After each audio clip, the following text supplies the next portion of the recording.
हे friends, आशा करता हूँ आप लोग ठीक है। और इम्फॉल में कदम रखते ही शुरू हो जाता है बारिश। और बारिश ख़त्म होने के बाद में यहाँ का हाई कोर्ट में कुछ काम था, वो करने के लिए चला जाता हूँ। और वहाँ का काम ख़त्म करके मैं निकल पड़ा यहाँ का सबसे फेमस ईमा मार्केट को देखने के लिए।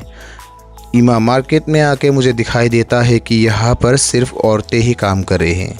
जहाँ भी देखेंगे दुकानदार सिर्फ औरतें हैं और ज़्यादातर सामान भी औरतें ही खरीद रहे हैं, क्योंकि मणिपुर में ज़्यादातर काम औरतें ही करते हैं। घर का सामान खरीदना हो या फिर पैसा कमाना हो, सब कुछ काम सिर्फ औरतें ही करते हैं। पता नहीं क्यों ये उल्टा है, क्योंकि हमारे यहाँ तो सिर्फ मर्द ही पैसा कमाते हैं और काम भी करते हैं, औरतें सिर्फ घर में काम करते हैं। ज़्यादातर ऐसा ही होता है, लेकिन यहाँ पर उल्टा है।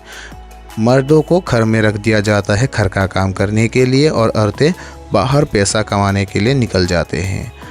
और मुझे पता था कि ईमा मार्केट के पास ही एक धर्मशाला है जहाँ पर रूम मिल सकता है, और मैं वहाँ पर एक रूम ले लेता हूँ। अगर आप भी इम्फॉल आना चाह रहे हैं तो फिर अगर आप सस्ते में ही एक VIP रूम चाहते हैं तो फिर सिर्फ 800 रुपये में ही आप इस धर्मशाला में एक VIP रूम का लुत्फ़ उठा सकते हैं।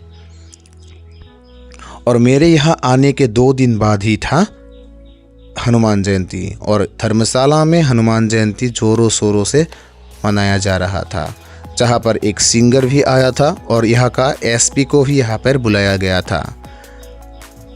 और यहाँ का पूजा का और खाना खा के मैं निकल गया यहाँ का और एक मार्केट्स देखने के लिए।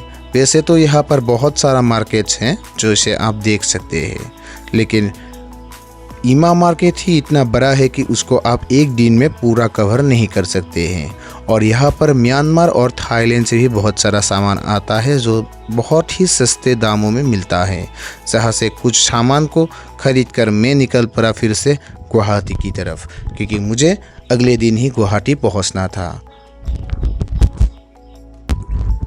और एक बात, अगर आप मणिपुर आ रहे हैं तो आपको मणिपुर आने के लिए एक पास बनाना पड़ता है।